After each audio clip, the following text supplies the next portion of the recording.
Well, greetings, sisters. What a wild week. We humans are in a pattern of increasing separation from one another, and this COVID 19 is just one more example of this. We think we have so many friends on Facebook, and hey, just look at our social media blowing up. We're not separate, but in truth, we really are more separate from one another than we have been for a long time in history. Having a bunch of so-called friends or followers on a screen is not at all the same thing as having true friends, friends who will be there for you when you need them in a real apocalypse, or even just to help you move when you need to move. So there is no life force, no Shakti, no divine energy on a screen, and there never will be. And also, look at our current fascination with AI. Let's just get rid of these tiresome bodies that are always breaking down. Upload your consciousness to the cloud. Get a robot body that will live forever. There is no Shakti in a collection of wires and molded plastic. There's no divine energy in living in a doll, even if you could. Shakti is found in the natural body.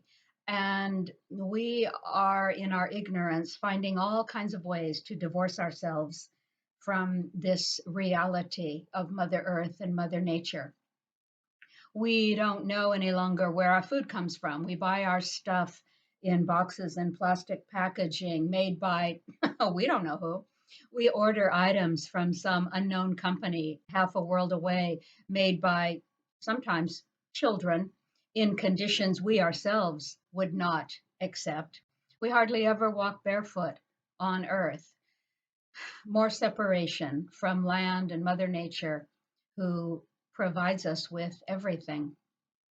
So when human beings get too far out of balance, I believe that Mother Nature, the universe, God, Goddess, Source, the great blooming haha, whatever you want to call the creative power of life in the universe, helps us find a way back to reality, will give us a reset, if you will. And sometimes that reset is a natural disaster like a flood. Sometimes it's a pandemic that clears out a few million souls from the planet in one fell swoop on to your next experience.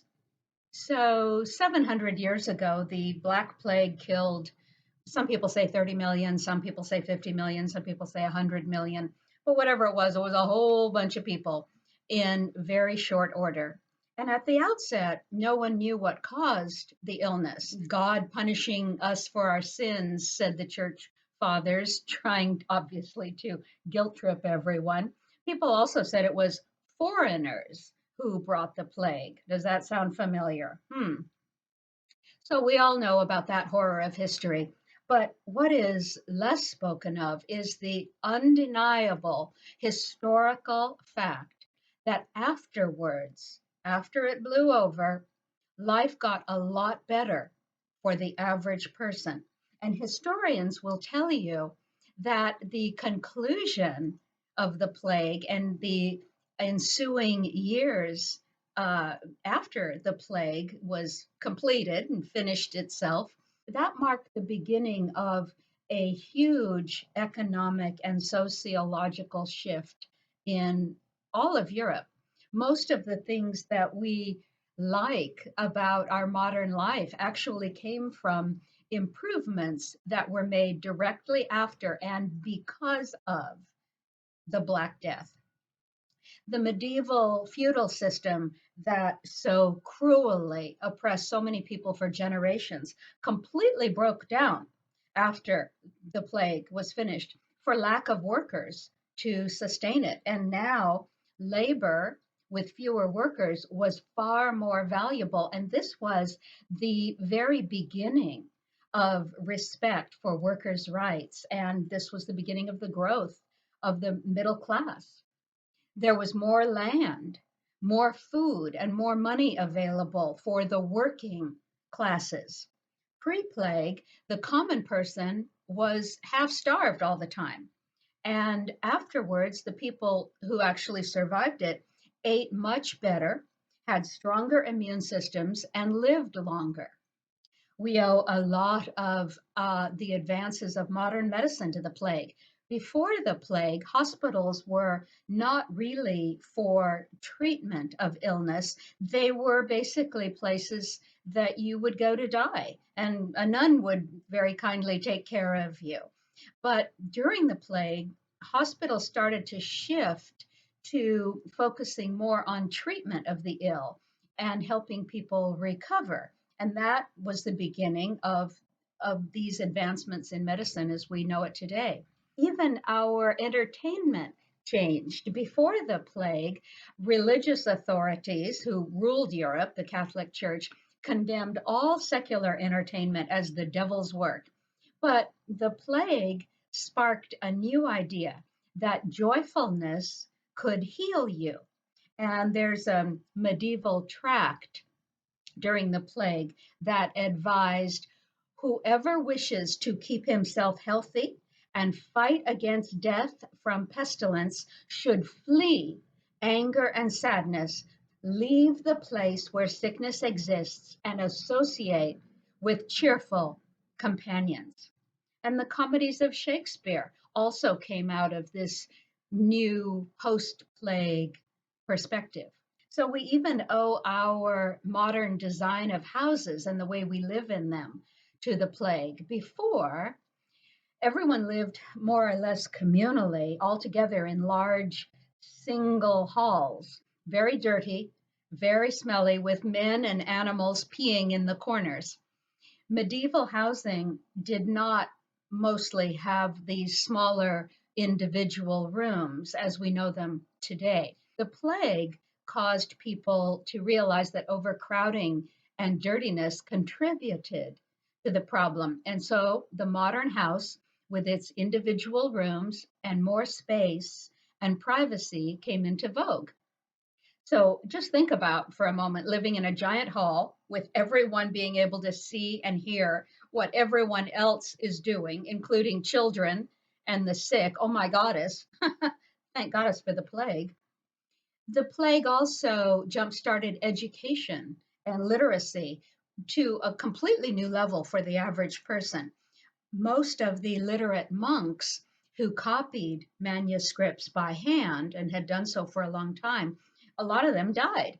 And this encouraged the invention of different methods of distribution of books, including the printing press, which was created less than 80 years later. So books, which were once rare, now were everywhere for the common person to read. And this led to the Renaissance, which led to the scientific age. Before the plague, universities were only in the very big cities, but now people were afraid to make those long journeys to go visit universities far away.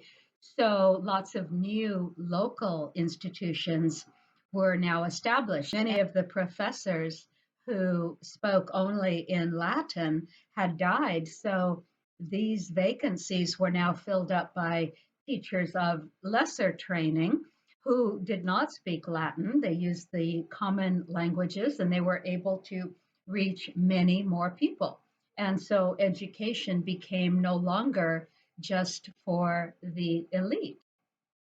So I could go on because there were many, many more benefits, but you get the idea. There is a point of view, which I happen to subscribe to, that says no matter what happens, it benefits you to see it as an occurrence that will ultimately, somehow, no matter how grim it might seem now, somehow ultimately it will benefit you. Who would have thought that a hideous disease causing so much suffering, like the Black Plague, would turn out to be the start of so many new and wonderful things for humanity? If COVID-19 turns out to be an apocalypse, and it probably won't, but if it does, we might ask ourselves, What new benefits might it bring to our children and to our grandchildren? Might we see this event that seems scary right now as possibly ultimately being for the benefit of the greater good of all humanity, just as the Black Death was ultimately for the greatest good of humanity and our evolution? Resets have happened many, many times. They will happen again. It is a certainty. And sometimes Mother Nature's methods are very painful for us as individuals, painful for our egos. But the Queen knows that this is not the important thing. This is life in the physical. It is what it is. The Queen focuses on something far more important. And there is a lot of fear right now about this seeming new threat, coronavirus. Humans are so funny. We have 1,000 real threats every day: car accidents and plane crashes and fire and diabetes and heart attack and stroke and zillions of things that kill us on a daily basis. But humans don't react to familiar threats. It's the unfamiliar, it's the new threat, it's the threat we don't understand or know anything about that is the one that freaks us out. So now people are out stocking up on toilet paper for the coming apocalypse. And believe me, if we have a true apocalypse, lack of toilet paper will be the very least of our troubles.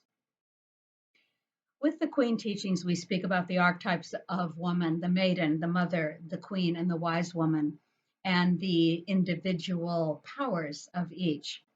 The Queen archetype is the one most demonized and dismissed by our patriarchal culture because patriarchy and the Queen and woman cannot exist together in the same space. The Queen is the one who has the power to wash patriarchy away with her clarity, her vision, her power. And part of her vision is oneness, the wisdom that there is only one of us. Patriarchy is about division and separation and fear, and the Queen is about oneness, shared good, and togetherness. So you may remember from our Queen teachings, if you've taken them, that the mother is the archetype who takes care of the individuals, as in the individual child or individual person. She nourishes and protects the individual. And it is the Queen who protects the group. And during a true apocalypse, it is the Queen in woman who helps everyone remember that we are much safer together than separated. In this culture, women have been specifically separated from their queen archetype by our social conditioning. In all our fairy tales, it is always the queen who is the evil one, the one handing you the poison apple, the stepmother who is the evil stepmother, the wicked stepmother, who's a variation on the queen archetype, and she is always wicked. Patriarchy tries to convince us women that we don't want to be queen because she's obviously so bad. The dominator mindset does not want us to discover how very powerful the queen is because we would no longer be able to be controlled. We would become what we have always been meant for: the ancient and true leader of humanity. The queen in woman is what is most needed, especially now. The queen is the principle in woman who, when there seems to be a real threat to our survival, is the one who leads us in remembering that we are much safer together, helping one another, looking out for one another, than retreating into separateness. And that's why so many of our leaders are failing us right now. They clearly do not understand what it means to be a leader, which is to bring people together rather than divide us. They are unwittingly, or maybe deliberately, I don't know, unwittingly causing fear of one another, pushing us into greater isolation and separateness when the very opposite is what is needed now. In a patriarchy, when a threat is encountered, people tend to draw back, they tend to protect themselves, they tend to protect what little they have. They become very suspicious of others. And so now we see that just when we need each other more than ever, we are told to stay away. We are told not to gather in groups, not to touch each other, not to leave our houses, to work from home. So, yes, of course, social distancing and avoiding large crowds is sensible behavior to reduce the spread of something virulent. But let us not let that necessity cause us to take on other unnecessary forms of psychological fear and isolation from one another.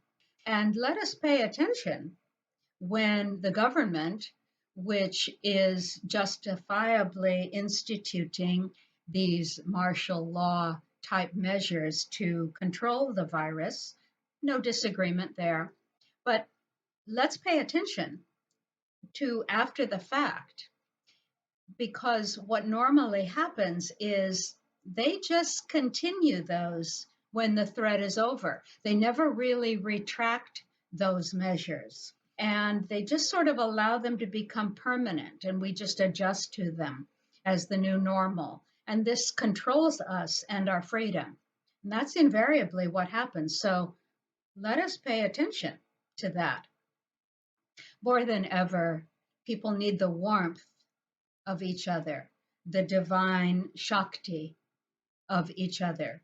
And the Queen and Woman helps us remember that fear is just information. A lot of us are saying, don't live in fear of the virus or anything else. And yeah, that's better than saying, be afraid.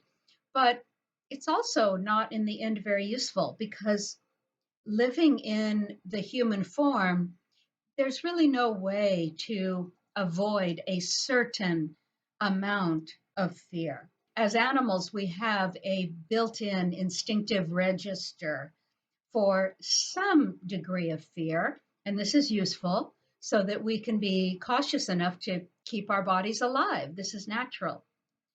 But we are not simply animals, we are also spiritual beings. And as spiritual beings having a human experience, we also have a consciousness, or we can have, that can be aware enough to use fear to our advantage, to bring us more clarity, to bring us the ability to act rather than react. So the good news is that fear is not really the problem. I look at fear simply in this way. Fear is nothing more than a noticing, a concern that something you very much do not want may be about to happen. So fear is you becoming aware of something deeply unwanted. Your sense of fear is a neutral factor, really. It's neither good nor bad. It's simply a new piece of information for you to use to gain clarity on your next powerful move. So use whatever fear you may have of anything to become crystal clear on what you personally very much do not want to have happen to you and why. So I noticed that the fear that comes up for me around this whole COVID-19 situation is not so much about death. I don't think that I would die even if I got it. I'm 65, I'm not young, but I'm extremely healthy. My immune system is strong. So even if I got it, I might be miserable for a few days. But they're saying that 80% of people survive it. So I think I would too. So no, it's not death that I fear. It's more about my personal, my comfortable way of life changing. I think about economics collapsing. I think about runs on the bank. I think about losing my money. I think about some kind of, Mad Max Beyond Thunderdome scenario with me dressed stylishly, of course, in camo with maybe a cool looking shotgun and a bandolier of cartridges defending my house and my animals against, I don't know, some kind of crazed starving people attacking me, trying to take my cat food.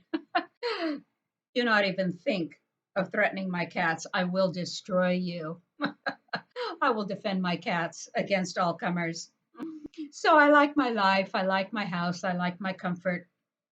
And I don't want that to change. That's my fear. That's my particular fear, that that comfort would change. So that's the information that the universe is giving to me, that I am resisting any change, that anything I deem uncomfortable is something that for me personally is deeply unwanted. How unoriginal I am. I feel like, Garth in Wayne's World saying, I fear change.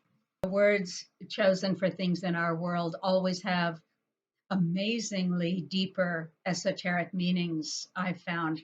They talk about the word corona being related to the word crown. But here's something interesting I found out. The word corona actually has its roots in an older PIE word meaning to turn or to bend. In other words, to change. So this virus has the potential to change in potentially a very good way many of the comfortable but maybe not fully alive ways in which we have slowly grown accustomed to living over the last few decades. Just the way the Black Death changed life for people in the Middle Ages. We know that life in the human form is pretty much nothing but change. And it is the queen archetype in woman who has always led humanity through all the changes and crises we have so far been able to make our way through. There have been so many pandemics, so many wars, so many famines, so many natural disasters. 10% of men are aware men. 10% of men are awful men, and 80% of men are average men. And it has been average men who have created most of the man made horrors in the last 5,000 years. And it's also true that in all sorts of disasters, man made or natural, it has been men who have been the obvious heroes. And that is part of the rightful work of men to use their powerful bodies and strength and testosterone to do heroic things like rescue people physically from dramatic life and death situations. And I say, thank you, heroic men. Thank you. So we hear a lot about heroic men down through the ages. What we don't hear about is the fact that it has always been women who have mostly managed our daily lives, a less dramatic way, but our daily lives through the difficulties of crisis and change. And this is where the Queen and Woman shows herself in holding humanity together during times of challenge. This is what we have done for millennia, sisters. Not all of us have survived every disaster, of course, but humanity itself, because of us, has survived. Because of us, because of women, and what we are capable of. So, woman was made for this work. If it's a crisis, we were made for it. We were born to handle it. We are here to help humanity through whatever change is needing to happen right now. Whatever Mother Earth hands us for our own evolution, we women manage life as best we can. And we do a pretty good job overall. We are the life givers, not the warmongers. Whatever patriarchy hands us, we women mostly respond like the queens we know we can be. A true apocalypse could be the set of circumstances that allows us to reset patriarchy into something better, something that works for more of the beings on the planet. The queen does not live in denial, thinking everything can and should remain the same as it has always been. It never will remain the same. The queen is the one who does not try to hold on to some past idea of normal. She deals with what is now. She does not freak out when things change. She adapts. She does her best to take care of herself and take care of life around her. She lives more in the moment, dealing with reality as it is. She does not bemoan the fact that the reality with which she has been so comfortable is no longer happening.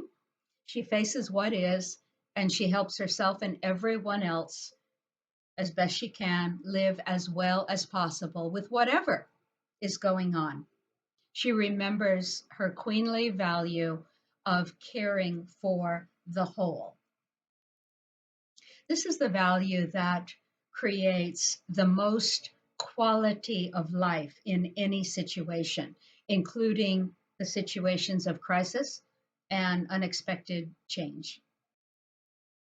In a time of crisis, in a time of change, a woman must be both the good mother and the good queen. She invokes her good mother to protect herself and her family as best she can. Sure, she may very well stock up on water and food and staples. Nothing wrong with that. Nothing wrong with that at all.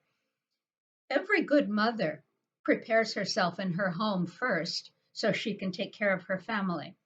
This is the good mother in woman, taking care of the individuals.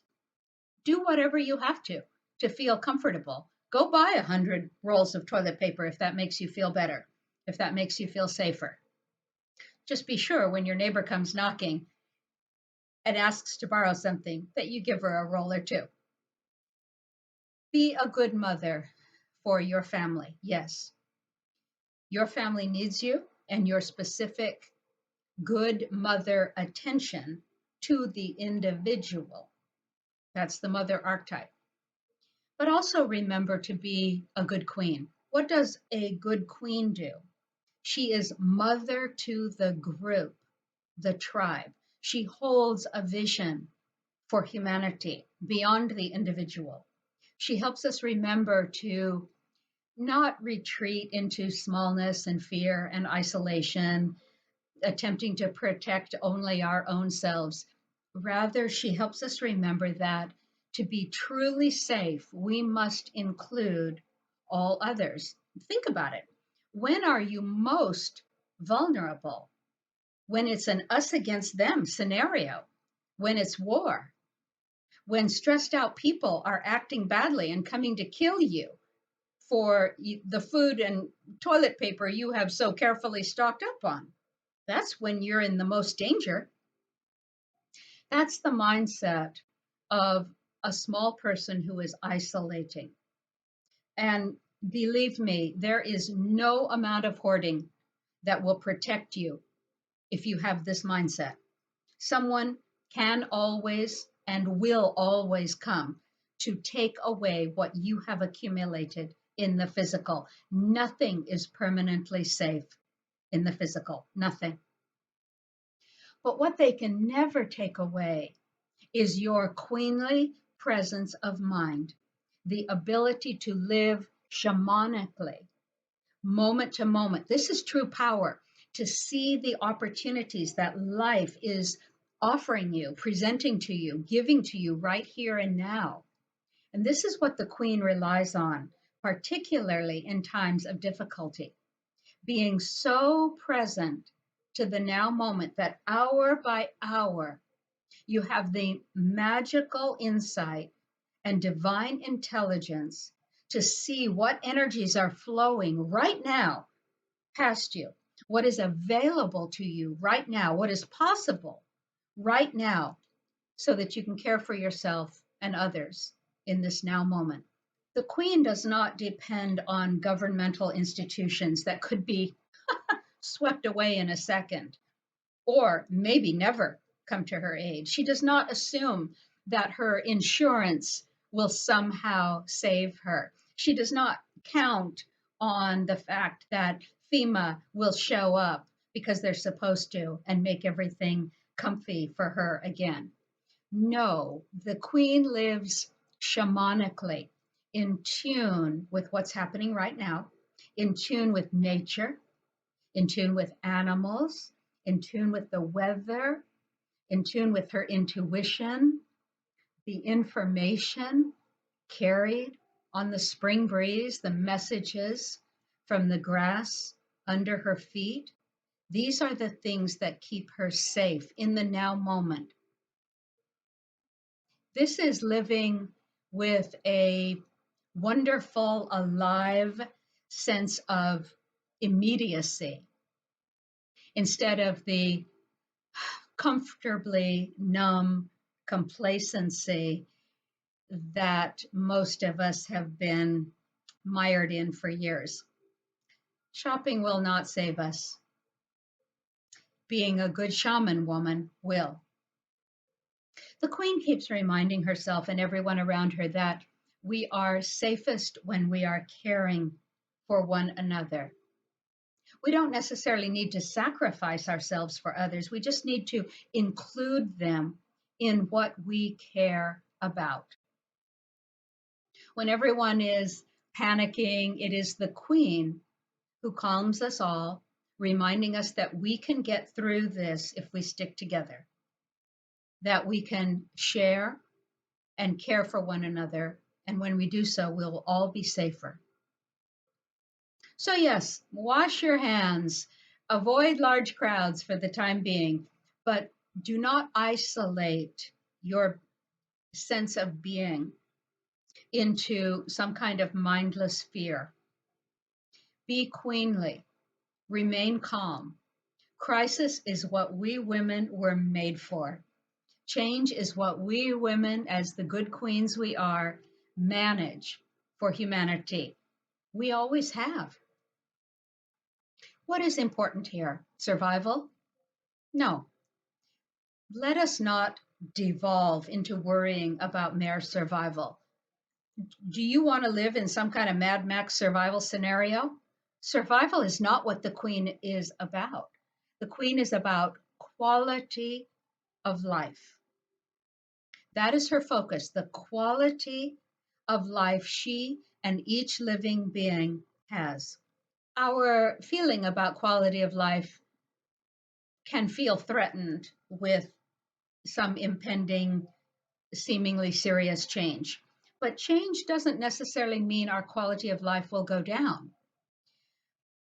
Certainly, if some of your loved ones die because of some terrible illness, that seems like a negative. But as queens, we know that we are eternal beings. We know we live beyond these bodies, and dying is not, by a long shot, the worst thing. The worst thing, perhaps, is letting your fear rule you and causing you to do foolish or cruel things, causing you to abandon your values of life and devolve into something you might later feel ashamed of. In the end, after all this has blown over, and it will, how we treated one another will be all that will matter. Pressure gives us a chance to see what is inside of ourselves. When you squeeze an orange, what comes out? Orange juice. I learned that from Wayne Dyer. When we are squeezed by the pressure of life, what comes out? Just like orange juice, what comes out is what's inside. How do we respond? What is inside us? A woman friend called me this morning, and she had been very, very sick for a week and under a great deal of stress. And she is having an ongoing disagreement with her neighbor. And she said very passionately, I just hate him so much. So she has a chance now to see what is inside her. And part of what is inside her is ugliness. It's not likely that her neighbor will be the one to bring peace to their disagreement or find a solution. No, she must be the queen. She must find a way. Will she? If this current situation we're in worldwide gets worse, we shall, each of us, be under a great deal of stress. If resources continue to dwindle, that stress will become worse. What will we find inside ourselves? When it all blows over, and it will we be embarrassed and ashamed by our actions? Or will we be content and even proud with what we have said and what we have done? We want to hold our queenly values through all the challenges, no matter how much fear it can bring up, no matter how stressed we are. Life is eternal. We are eternal beings. Let us also remember that queenly women don't need someone in authority to tell them what to do. We are not waiting around for governments to tell us what to do. The queen is the authority. She acts, she doesn't react. So use your intuition to live well through these times of change. Queens hold their eternal values of goodness, no matter the attacks or the fears. She pays attention to all information coming her way. And she doesn't let media BS drive her into desperate acts of foolishness. Are you afraid of life dramatically changing? We live in a house of cards. This patriarchy is a house of cards. Our governments will not necessarily take care of us. How often have we seen government fail the people? No, we must live life in an immediate way. We must stop looking to authorities to take care of us as if we were children. No one can take away the power that you have to respond in a way that keeps you safer and living in dignity, no matter the chaos around you. You were made for these times. Most people in fear do not use that fear as a source of information to help them gain clarity. They either react mindlessly by going into isolation and a protective mode. I'm taking care of me and mine and the hell with everybody else. Or with maybe an excess of bravado, they deny their fear and pretend they are not afraid. And thus they lose out on the tremendous benefit of the information that fear is trying to give you. And maybe both are foolish. Fear is pushing something away, and love is taking something as part of yourself. Out of a space of love, we make very different decisions. Making decisions out of love, compassion, and a sense of oneness certainly does not mean, however, that you have no sensible boundaries. It just means that you include others in your sense of oneness as best you can. The Queen helps people understand their fear and respond appropriately in a way that truly helps keep everyone safer during times of change. And the Queen is the one who understands that life in the physical is not always certain or stable. Although, of course, she does her best to bring stability to her life and to the lives of those in her realm. But she knows stability is not always possible 100% of the time. What's the bumper sticker? Shit happens. Shit happens in the physical. Or, as my more genteel mother used to say, poo poo occurs. Part of the reset of these times may be to help us realize that maybe we cannot go on as we have. Maybe we're not supposed to go on as we always have. Maybe we can't be as wasteful as we've been. Maybe we need to pare down to live more simply, to live more immediately. Maybe we have, as a nation, had a lot of cushion in terms of social systems for many decades. After the 2008 upset, um, after that, and right up until now, many people have uselessly yearned to return to what they think of as a normal time. There's no going back.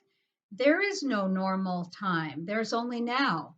Now is the time to live with whatever is happening now. We're not going back to any previous time. There's no way to do that. This is the time now to take stock of what is truly important to you.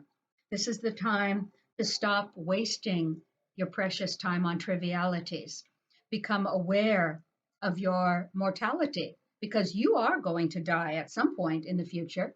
So, do you want to spend your precious life watching some stupid Netflix movie? And what is trending this moment on Netflix? I think the movie Contagion and the other movie Outbreak. Good goddess. So, no, let us let go of a house full of clutter because all that junk actually prevents new energies from flowing into your realm.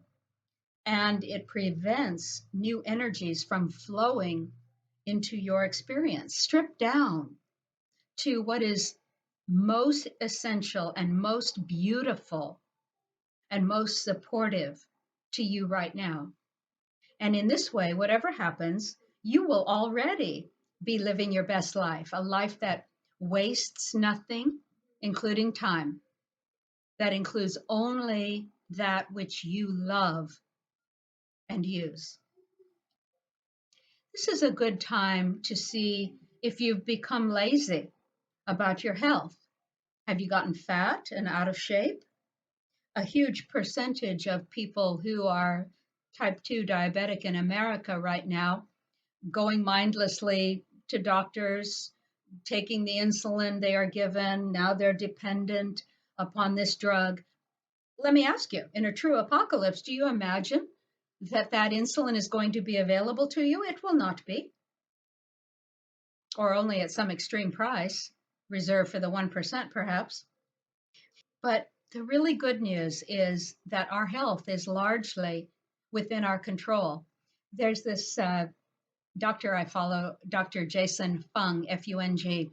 He is a genius nephrologist, and he's curing people right and left, getting them off insulin.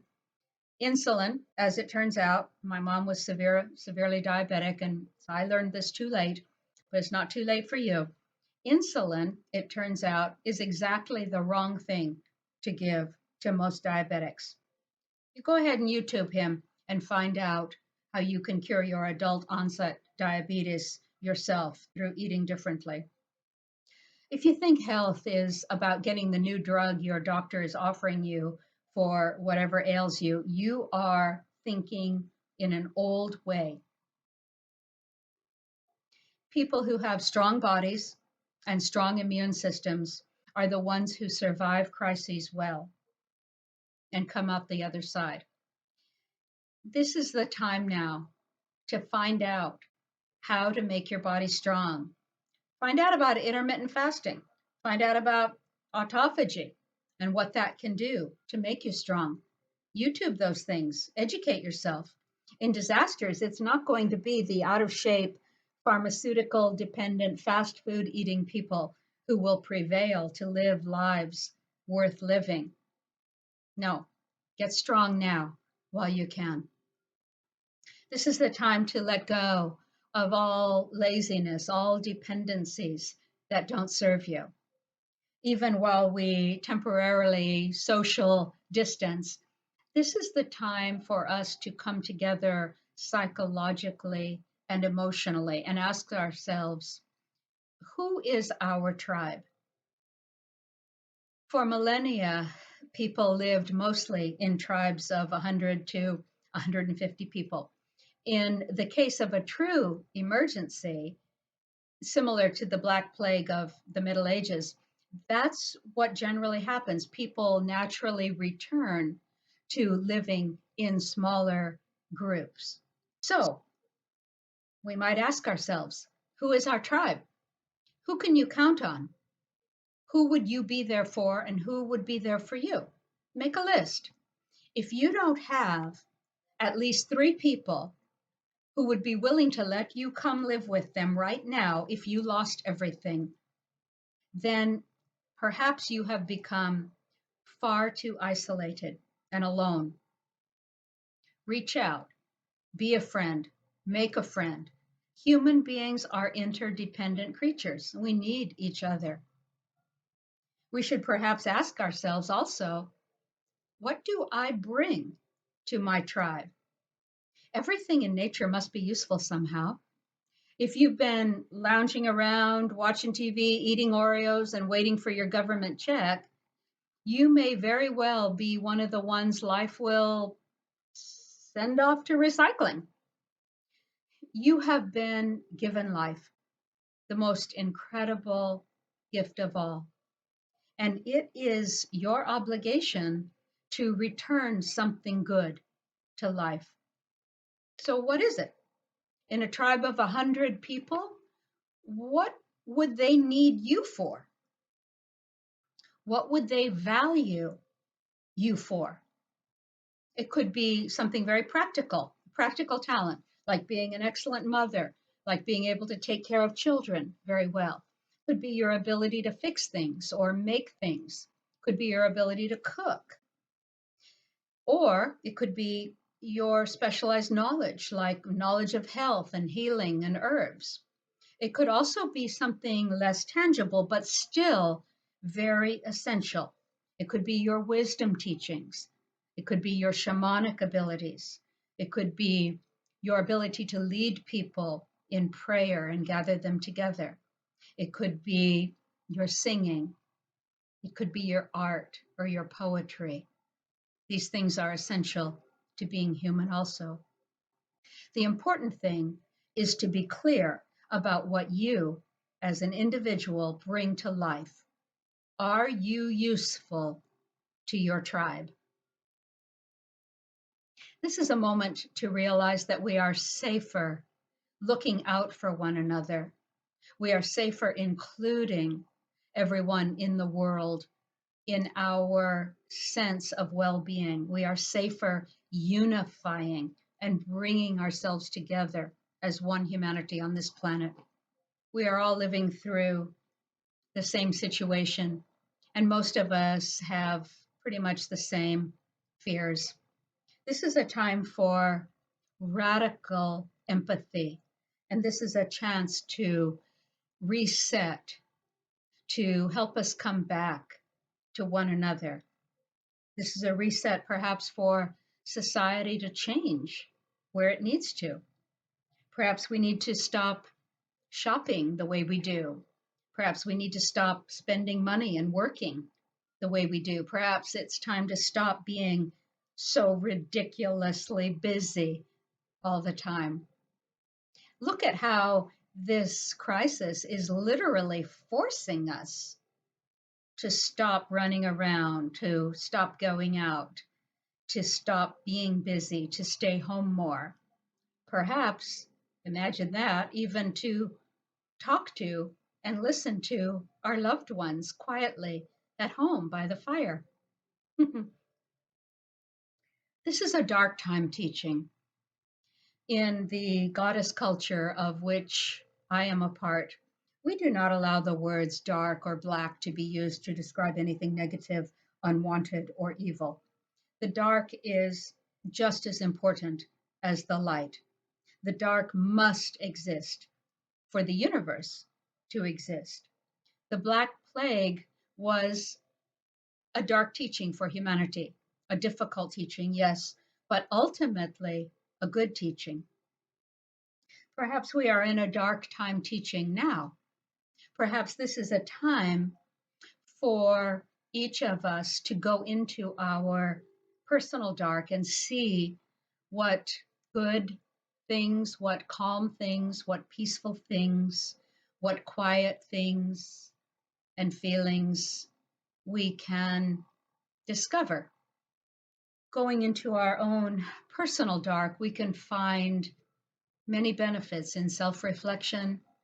We can find benefits to a greater awareness of reality, both the eternal laws of reality in this dimension and others, and the spontaneity of opportunity as that reality is constantly being co created by all of us together. So, what is the next reality that we wish to co create together?